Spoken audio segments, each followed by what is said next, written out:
Kenapa pasal 18 ayat 4 Undang-Undang Dasar 45 Gubernur, Bupati, Wali Kota dipilih langsung? Dipilih secara demokratis.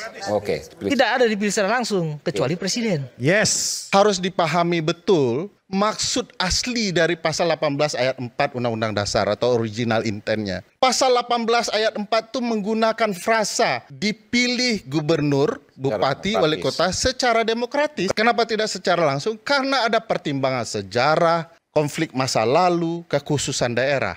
Yaitu ada Yogyakarta, ini kota sejarah ini. Kita nggak akan meninggalkan dan tidak akan mengkhianati Yogyakarta karena ada sejarahnya. Bang Rey kan nggak pernah ikut masuk ke dalam tim sukses masalahnya. Banyak variabel. Di Prabowo Gibran itu, 3 variabel utama itu yang adalah faktor Pak Prabowo, ada faktor Pak Jokowi, dan ada faktor pemilih pemula pada saat itu. Jadi tidak bisa dikatakan, jadi seolah-olah Rp6.000 ini diserahkan ke masing-masing orang cukup. Naif sekali. You tahu menggunakan hak pilih ke TPS itu hak makan ruhani bangsa ini. Sebab demokrasi ini ruhani. Makan siang gratis itu ragawi. Dua-duanya harus dipenuhi oleh negara. Jadi jangan mikir hanya soal makan siang gratis, tapi melupakan makan ruhani gratis.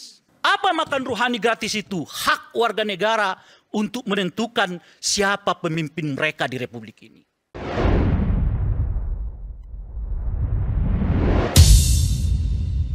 Pertama begini ya, kita harus coba melakukan evaluasi. Karena dalam sistem bernegara, tentu penyelenggara negara yang sudah berjalan itu wajar kalau kita evaluasi. Negara hukum yang demokratis, maka pertama tidak boleh menabrak konstitusi dan apalagi ideologi negara. Sila keempat mengatakan nggak ada demokrasi langsung, demokrasi perwakilan. Saya ingin melakukan hubungan kausalitas verban ya, sebab akibat. Kalau di dalam sila keempat itu dia punya pemaknaan demokrasi perwakilan. Kenapa pasal 18 ayat 4 Undang-Undang Dasar 45 Gubernur, Bupati, Wali Kota dipilih langsung? Dipilih secara demokratis. Oke. Tidak ada dipilih secara langsung kecuali presiden. Yes. Sesuai sila keempat menurut Anda? Berarti ketentuan lebih lanjut itu diserahkan kepada pembentuk undang-undang. Siapa? Presiden bersama-sama dengan DPR. Nah, mari kita lihat apa yang diperdebatkan malam ini dari gagasan pasal 18 ayat 4 Undang-Undang Dasar 1945. Harus dipahami betul maksud asli dari pasal 18 ayat 4 Undang-Undang Dasar atau original intentnya. Diskusi kita itu selalu ingin bicara pemurnian sistem presidensial, penguatan sistem presidensial. Tidak ke arah parlementer atau yang beraroma parlementer, termasuk untuk kepala daerah. Lalu kenapa kemudian pasal 18 ayat 4 itu menggunakan frasa dipilih gubernur, bupati, wali kota secara demokratis. Kenapa tidak secara langsung? Karena ada pertimbangan sejarah, konflik masa lalu, kekhususan daerah. Yaitu ada Yogyakarta, ini kota sejarah ini. Kita nggak akan meninggalkan dan tidak akan mengkhianati Yogyakarta karena ada sejarahnya. Jadi pilihan tidak akan mungkin secara langsung dicantumkan. Secara langsung dicantumkan berarti Yogyakarta juga harus, bagaimana harus langsung kan? Papua, Aceh, DKI Jakarta, sekarang IKN, ya itu konsekuensinya. Makanya dipilih kata yang membangun demokrasi daerah yang asimetris. Tapi diskusi soal daerah-daerah lain itu bicara soal langsung semua itu.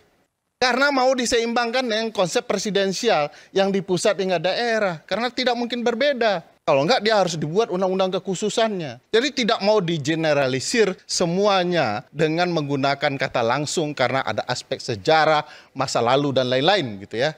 Tapi Mahkamah Konstitusi, ini berbeda Mahkamah Konstitusi dengan Ruliandi ya. Mahkamah Konstitusi mengatakan pilkada adalah pemilu.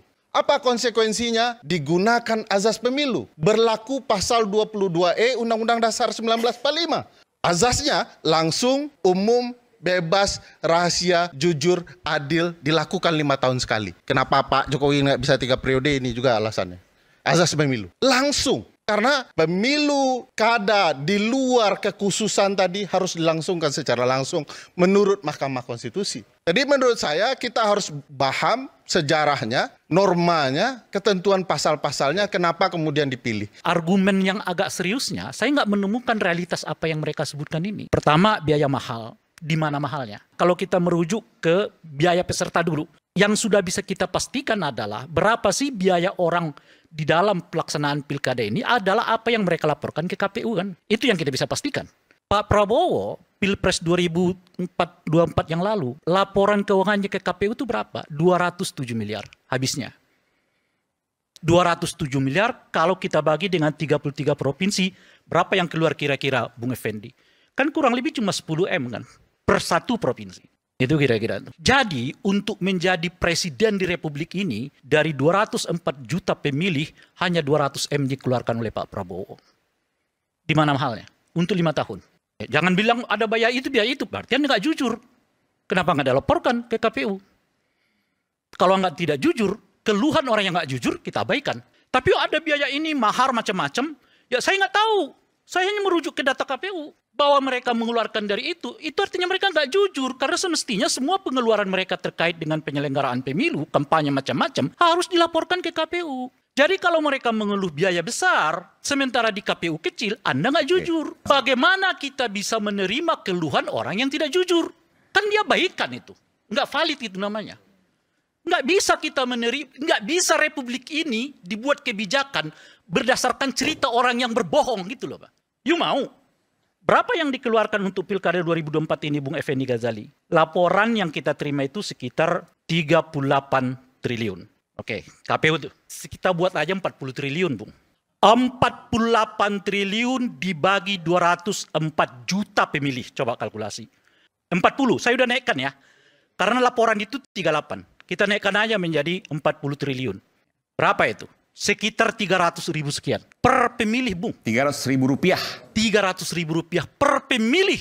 300.000 dibagi 5. Karena 5 tahun itu.